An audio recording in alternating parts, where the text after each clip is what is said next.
All right, what is going on, guys? UFC 317, Topuria versus Oliveira has just ended, and this is going to be my full card post-fight reactions, starting with the early prelim opener of Gennaro Diniz, I think I'm saying it right now, versus Alvin Hines.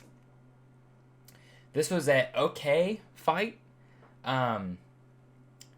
Really showed the lack of depth in the heavyweight division, where Diniz clearly won rounds 1 and 2, and Hines came back and won the third round. Essentially, throughout the whole fight, just getting the shit beat out of him. Was a punching bag for the first 2 rounds. Really started putting it on him in the third round, where, even though he was getting hit a lot, he almost seemed like the fresher fighter in the third round, and was able to just keep on pushing the volume and hurting Diniz enough to win him the last round. But it was clear the first 2 rounds were for Gennaro Diniz. He took this fight, they said, on 18 days' notice. He's very green as far as in MMA. He's only been training for 4 years. 4 years. And Diniz, I don't know how long he's been training MMA, but, they were talking about, he's a very accomplished kickboxer. Yeah, that's not very good luck for him. I think in his next fight, hopefully Hines will get a full training camp and look better in that fight and get a win. Because he made a fan out of me with his grit and determination and unwillingness to quit. Moving up the card, we have Nico Price versus Jacob Smith. This fight was interesting. Myself, along with everybody else, thought Jacob Smith was going to go out there and get a first-round KO over Nico Price. He almost did. He hurt Nico Price, dropped him, went down, could not get the finish. Price was able to survive the first round. I'm trying to remember if Price ever got up, though. I don't think he did. I think Jacob Smith was able to stay on top of him the entirety of the first round once he got him down from hurting him. Second round, I think I take that back. I think towards the end of the round, Price was able to get up. Not for very long, but Smith looked tired. You could tell, that took a lot out of him to push and try to go for that finish that he didn't get in the first round. Second round, they're both looking tired. Price is even kind of hitting Smith a little bit. Landed a couple solid shots on Jacob Smith, but wasn't able to do enough to hurt him bad enough to where he could push for a finish or anything. And then Smith gets Price, clips him. They're kind of doing some wild scrambles, back and forth. Smith eventually gets his back and locks in the rear naked choke very quickly. Got it very quickly, similar to the co-main event. Cats. Similar to the co-main event. Good fight. Jacob Smith needs to work on the cardio and not blowing his load as soon as he has the guy hurt. I think that's his biggest takeaway. He still got the win. He got the finish. He still finished him. But when you're fighting Nico Price at his age he's at now, you kind of need to go out there and really put a stamp on it. And he did in the second round. Don't get me wrong. Moving up the card. Opening up the prelims. We have Terrence McKinney versus, I'm going to try to say it, Vyacheslav Borshov. Slavic Claus. Not much to say about this fight. They come out, I think they exchange a strike or 2 each. Borshov throws a kick. McKinney catches it, is able to get him down. They have some going to some wild scrambles. McKinney originally locked up an anaconda choke. Borshov survives that, and then McKinney transitions to a mounted guillotine and gets the finish. Borshov fighting, kicking, trying to get out of the guillotine, but like McKinney said in his post-fight interview, Borslav's really been exposed with the grappling in the past, so he knew that was the game plan. And I kind of agree with the game plan. I think the path to victory for McKinney definitely is a finish, and Borslav seems to be really hard to get out of there by KO. So I think submission was definitely the best way for Terrence McKinney to get the win here. And I'm excited to see him fight next. He took no damage. I think he could get right back in there. I got to find somebody for him to fight. I'll think of a cool matchup for him, a good matchup, and then get him one more solid win, 1 to 2 more wins. Low-weight division's kind of stacked. And then maybe he's looking at a top 15 opponent. I know every time McKinney gets a step up in competition, he loses. So, hopefully we can keep him. He's a fun, exciting fighter. Hopefully we can keep him on a good track. Moving up the card, we have Viviane Araújo versus Tracy Cortez. There's really not much to say about this fight. This was a clear 30-27 for Tracy Cortez. She essentially dominated the whole fight. Very clear-cut decision for Cortez. Mainly did it with her grappling. I think it was the second round where she outstruck her for the majority of the round. And I don't think there's much grappling in the second round. First round, she was able to get Araújo down very easily and control her for most of the fight. I think she might have been momentarily, I think on the feet, Cortez was ahead, got the takedown. Then Araújo was able to reverse it. She held it for like a minute, maybe 30 seconds. And then Cortez was able to reverse that position and win the first round with control time and damage on the feet beforehand. Second round, again, like I said, she's doing the better on the striking on the feet. And then third round, kind of the same thing with mostly control time. I want to say there was at least I think it was about 2 minutes of control time in that third round for Tracy Cortez. Looked good in the fight, but Araújo, what does the win mean? She's like 38 years old, tail end of her career. I don't put too much stock in that win. Moving up the card. Again, it's hard to say anything when the fight ends in 26 seconds. It's really hard to say anything. I got the pick wrong. Fair enough. We have Heider Emil versus Jose Miguel Delgado. 26 seconds. I mean, all you can say about this fight, comes out swinging, lands a knee on Heider Emil's chin, drops him, puts him down, finishes him off with ground and pound. Heider Emil is immediately protesting. It was a very fair stoppage. Very fair. I mean, there was nothing Heider Emil was going to be able to do to not get finished in that moment. But good performance from Jose Miguel Delgado. Be fun to see him in there next. Again, I'm not sure who he'd be up against next, but if he keeps having performances like that, everybody's going to be wanting to tune into his fights for sure. Moving up, headlining the prelims. Very good fight. We have Jack Hermansson versus Gregory Rodriguez. Gregory Rodriguez gets it done via first round brutal KO. Several KOs on this card. This was a great, UFC 317 was a great card overall. Unlike the next pay-per-view, which I may make a video about. But, kind of breaking down the first round. Very early in the first round. I will say like maybe the first minute and a half to 2 minutes, somewhere in there. Rodriguez doing very good on the feet. Touching Hermansson up. Putting some good power into his shots. Nothing super crazy. You could tell he really learned from the Jared Cannonier fight where he blew his load trying to finish Jared Cannonier. And in this fight, you could tell he really wanted to conserve his energy, pick his shots, and he did that really well in this fight.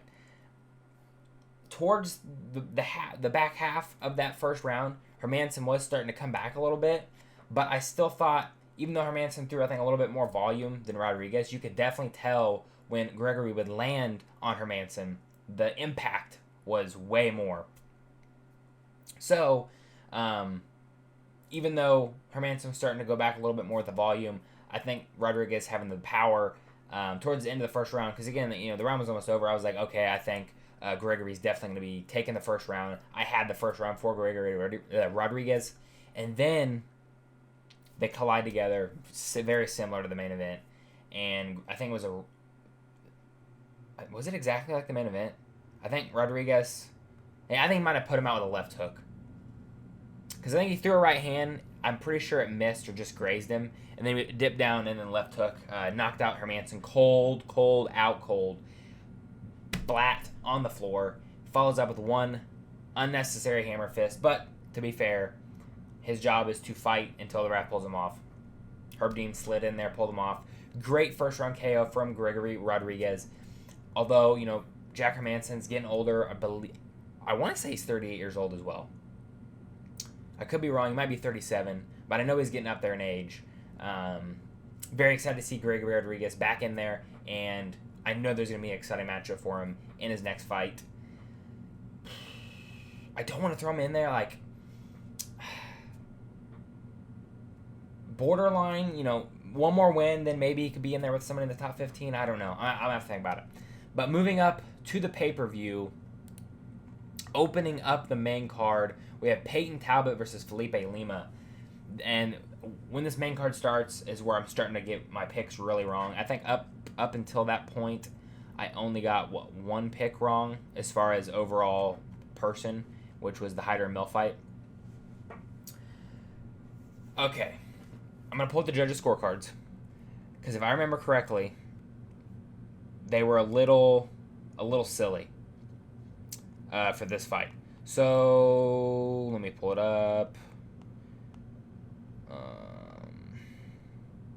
Here it is. Or maybe I lied. No, I didn't lie. I'm thinking of a different fight. This fight, first round, clear, in my opinion, clear Felipe Lima round, was able to do more damage on the feet and able to use the grappling. Not super effective, but he was able to use the grappling in that first round effectively against Talbot, and I think it really secured him the first round. Now, one thing I did notice is it seemed like Lima was like really desperately going for these takedowns and wasting a lot of energy trying to get Peyton Talbot down. And Talbot looked strong out there. He looked improved, which is honestly kind of surprising. That's why I picked Felipe Lima. I thought he would be neck and neck on the feet in the striking department, and I thought Lima would have a great advantage in the takedowns, in the jiu-jitsu, and the grappling. But that just didn't seem to be the case in this fight. If this stat's right, he got 3 of 15 takedowns. So Peyton Talbot was able to defend most of the takedowns that Felipe Lima shot. And in the second and third round, you could really tell. I'm just going to go with what the commentary said and say that's what he was talking to his corner about. I can't remember if it was in between the first and second or in between the second and third round. Lima was telling his corner, like they were telling him, like, trust in your hands. And he was telling his corner, but his power, like, he's too strong. Like he's going to knock me out if I just sit there and strike with him. And in my opinion, after seeing the grappling exchanges not really go his way and he kept getting reversed, he was actually having some success, not so much in the third round, but in the first round and somewhat in the second round, he was having more success on the feet than with the grappling. And maybe if he didn't go for those takedowns and waste his energy and he could have used it on the feet, he was clipping Talbot up, especially in that first round. He was really putting it on Peyton Talbot. But credit to Peyton Talbot. He looked improved in this fight. Looked really sharp, looked on point, looked better in the takedown defense, so we'll see if that can continue. I definitely don't think he's ready for a top 15 opponent. I would say at least 2 more fights. Bantamweight division is probably the most stacked division in the UFC right now. So give him 2 more fights. If he can get past 2 more opponents, then we can get him somebody in the rankings. But yeah, overall, great fight, exciting fight, and I think somewhat low fight IQ from Felipe Lima. Moving up the card, this fight, probably the worst fight on the main card. We have Beneil Dariush versus Renato Moicano. Got my prediction wrong on this fight as well. Main card, not looking too good for me. Both fighters looked super stuck in the mud, super slow. First round, it's probably looking like Beneil Dariush is just going to squeak out the first round with leg kicks. Moicano landed like a right hand earlier in the first round that kind of stung Dariush a little bit, but couldn't really get the grappling going. And then I want to say it was like 45 seconds, maybe a minute left. I don't think it was a minute left. It had to be like 30, 45 seconds left. Moicano clips Dariush with a right hand, sits him down, drops him, has him hurt. Time and time again, fighters do this. I will never understand it. They clip someone, they hurt them, and then they try and grapple. Now, to be fair, Moicano was trying to like take the back and maybe look for a submission, but with how good of grappling Beneil Dariush has, Moicano would have been better off just striking, just trying to either stand him up or just ground and pound, go for the finish. So Moicano gets the first round. Second round, Beneil Dariush he's recovered, he's come back. Second round, gets just nonstop grappling towards Moicano. For the first minute or so, Moicano was able to defend the grappling, but Dariush just puts it together, keeps chain wrestling, and you can tell, you can visually see Moicano quitting. You could see him getting tired. Probably wasn't expecting Dariush to wrestle that much. I really wasn't either. But Dariush does have very good wrestling, very good grappling, and clearly better than Hinata Moicano in this fight. Other than that, he just kind of completely controlled him in the second round. Go to the third round, they both look really tired. Moicano looks probably slightly more tired than Dariush, but Dariush looks really tired. Third round, super boring. Not much happened. And towards the end of the round, I think Moicano shot in on a takedown, even though, you got to win. Your best way to win is via knockout. You've dropped him and hurt him once, so why not go with that? I guess he was too tired. But honestly, this fight wasn't super entertaining at all, outside of even the first round kind of sucked. Up until Moicano dropped Dariush, the first round was kind of boring. I'm pretty sure, all three judges had it rounds 2 and 3 for Beneil Dariush, which was very clear. But yeah, not much else to say about that fight, other than probably the most boring fight on the main card, maybe even the card altogether. Moving up the card, the most exciting fight, which is, I hope this got fight of the night. I really do. We have Brandon Royval versus Joshua Van. I got this fight wrong too. I only got one fight correct on the main card. Only one. This is the fight that had the wonky scorecards that I need to talk about. Let me pull the scorecard up. Here it is. And it wasn't really that wonky, I guess. So, fight of the night, 100%. This should have been fight of the night. I can check real quick, I guess, and see if it got fight of the night. It should have got fight of the night because there was nothing else on this card with the level of just back and forth craziness as Brandon Royval, Joshua Van. Man, I really wish they would put this very accessible on their Twitter. Okay, it got fight of the night. There it is. It is like the second tweet down. They just tweeted out 48 seconds ago. So, fight of the night right here. Great fight. First round, very close competitive round. When I was tweeting about it live, I didn't know who to give the first round to. I didn't. Royval really putting the pressure and the pace on Joshua Van, and Van really landing the heavier shots. But even though he would land the heavier shots, it almost seemed like it wasn't really affecting Royval in that first round. That wasn't the case later in the fight. So I honestly did not know who to score that first round to. When I tweeted it live, I might have been leaning Royval, but I don't remember 100%. Going into the second round, Royval really clearly took over with the volume, and he really stung Van a few times in that second round. I think the second round, very clear for Brandon Royval. But again, both going back and forth, big combinations. But the more powerful combinations, the more powerful, impactful shots in that second round did come from Brandon Royval. Third round, it is an absolute dogfight. Going back and forth constantly. I hate freaking mosquitoes. Going back and forth constantly. But the bigger moments were on the side of Joshua Van. Joshua Van has good power at flyweight, similar to Kai France, even though you wouldn't know from his fight he just had. Good power. The thing that I think could have changed this, but just isn't in the game plan of Brandon Royval, is grappling. He didn't shoot any takedowns. And, he's not like a wrestling grappling specialist. I think he's got pretty good jiu-jitsu. And Joshua Van has pretty good takedown defense. I think that could have really changed up the pace of this fight and how it was fought, and Van's forward pressure and what he was able to do to Royval is the lack of, Royval was doing okay with the kicks, going to the body, going to the legs, but he wasn't faking takedowns, attempting takedowns, or trying to mix it up to confuse Joshua Van, where I think his next matchup is definitely going to do that. But yeah, really good fight, really exciting fight. Fight of the night for me, and it got fight of the night.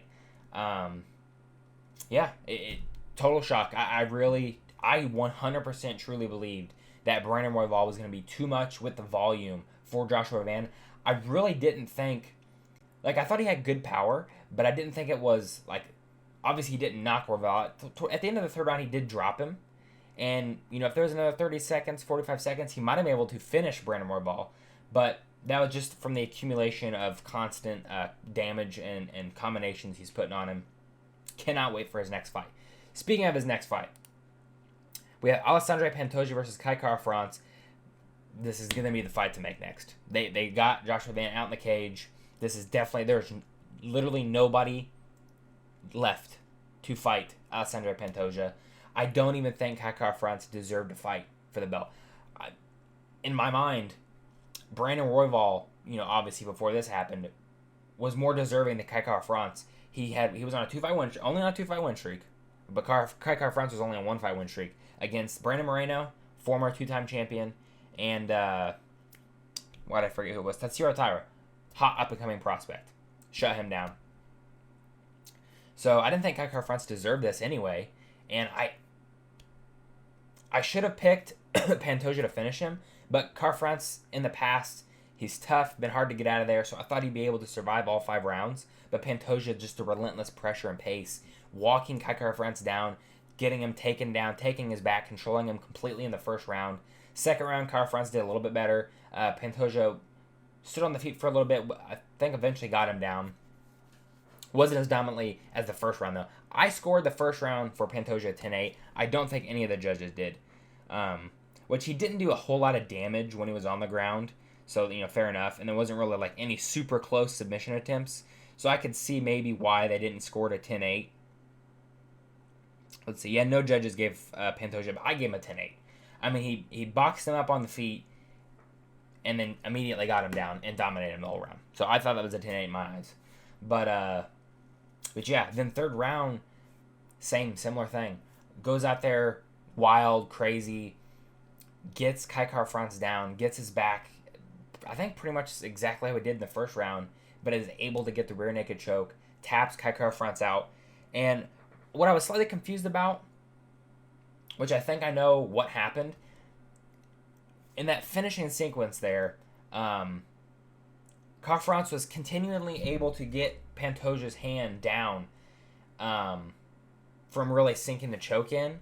But I'm assuming, since Pantoja, obviously he's a jiu-jitsu specialist, and the squeeze that he has over time, I'm assuming he was able to have such a good squeeze just in his arm without the other arm in there to support it, that he was really able to finish that choke without it. Because I feel like Kai Kara-France could have kept fighting that arm. If you just pull the arm down, it's really hard to finish that choke unless you're such a high-level jiu-jitsu specialist like Pantoja is, that you have that strength just to choke somebody with one arm, which I think that's probably what ended up happening. Obviously, in the end, he had both. But to get to that point, he was kind of using one arm on and off. But yeah, really very dominant win from Alexandre Pantoja. Cannot wait to see him fight Joshua Van next. I agree with him. Let's pull it up real quick. Let's pull up the rankings real quick. I don't know if it's going to show it. Let me check. Okay, it might show it here. We'll let that load. People need to put more respect on Alexandre Pantoja's name. I've been saying this before he beat, what was that freaking guy's name? The Japanese guy that came over and got a title shot. Is it Kaya Sakura? I think that's his name. Before he beat Kaya Sakura, I thought he was completely being disrespected in that pound-for-pound list. And I know it's the pound-for-pound list. It doesn't mean a whole lot. I might make a video entirely on it, but he deserves to be at least in the top 3 pound-for-pound. 100%. Is it loaded yet? Nah, it's probably not going to load. So, but yeah. Oh, boy. Moving on. The main event. We have Ilia Topuria versus Charles Oliveira. Ilia Topuria gets it done in first round. Brutal KO over Charles Oliveira. I cannot think of a better but more questionable 3-fight win streak than Ilia Topuria right now. And I'll kind of break down what I mean by that. KO's Volkanovski to win the belt. But it's got some asterisks next to it. He's coming from a brutal KO loss, I think it was 3 months before to Islam. Hurries up, gets back in there. Then beats Max Holloway. I think that one, he's coming back down from lightweight, cutting all that weight again. But Max Holloway was a career featherweight, so he was kind of used to that already. Then moves up to lightweight, KOs Charles Oliveira to win the vacant lightweight title. And Oliveira's getting old. He's 35 years old. He's always taken a lot of damage. He's always been there to hit, and he's always been dropped. And he did get dropped earlier in the fight.